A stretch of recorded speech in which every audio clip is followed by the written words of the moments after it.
Hey guys, welcome back. Something today I wanted to talk about was our scaps.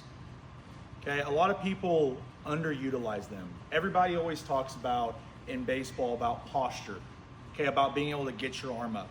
Everybody wants to focus on other things like core, hips. Yes, all those things are important, but if we can't put our shoulder in a good enough position to understand how the arm gets out and works around, all the other things are just gonna make us break even quicker. Because if I start learning how to rotate faster, if I start learning how to load more or get more force in your front foot, this part is just gonna tear even quicker.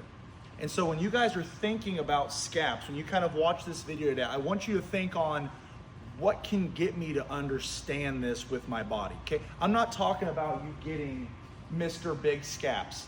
Like, I'm not gonna sit here and say, okay, you have to be big chest and you have to get the arm up.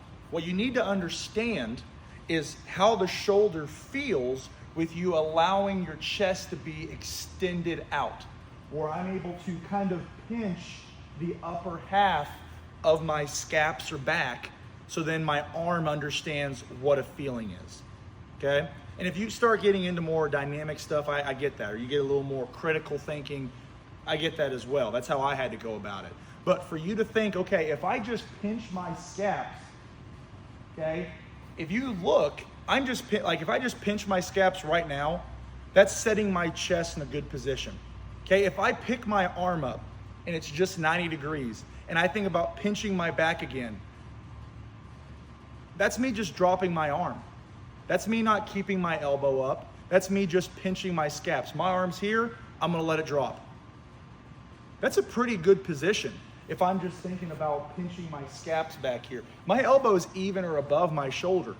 So if you're thinking that as a thrower, we always talk about how we don't want to let the shoulder roll forward. Well, if I just pinch my shoulders back and I just get used to this position, my arm's just going to be in this spot.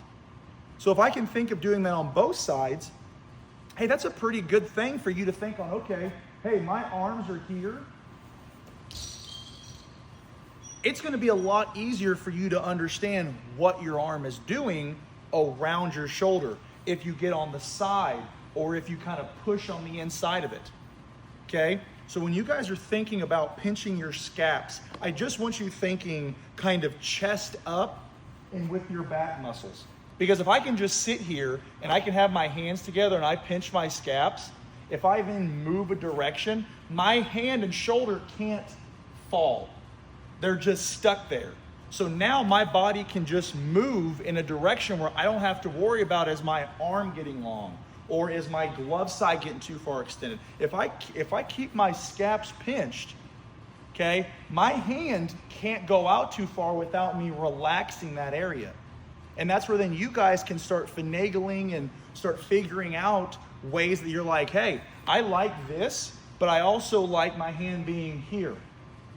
That's fine. My scap's still pinched right here with my arm extended. Now, if I do this, okay, look, now I'm in a different position. So if I can just think about, okay, I'm gonna try and keep that, and then I'm gonna figure out where my arm feels the best whenever I'm moving, then it's just a whole lot easier for you to find that natural arm position to keep your form consistent. Okay, so that's kind of what I wanted to talk about today was you start learning how to hold your scaps, hold your upper half into tension, so when you start moving quickly, we're not just dropping everything and we have no idea how to then relate some stuff to other parts of our body. So, we went over scaps. Thanks for watching.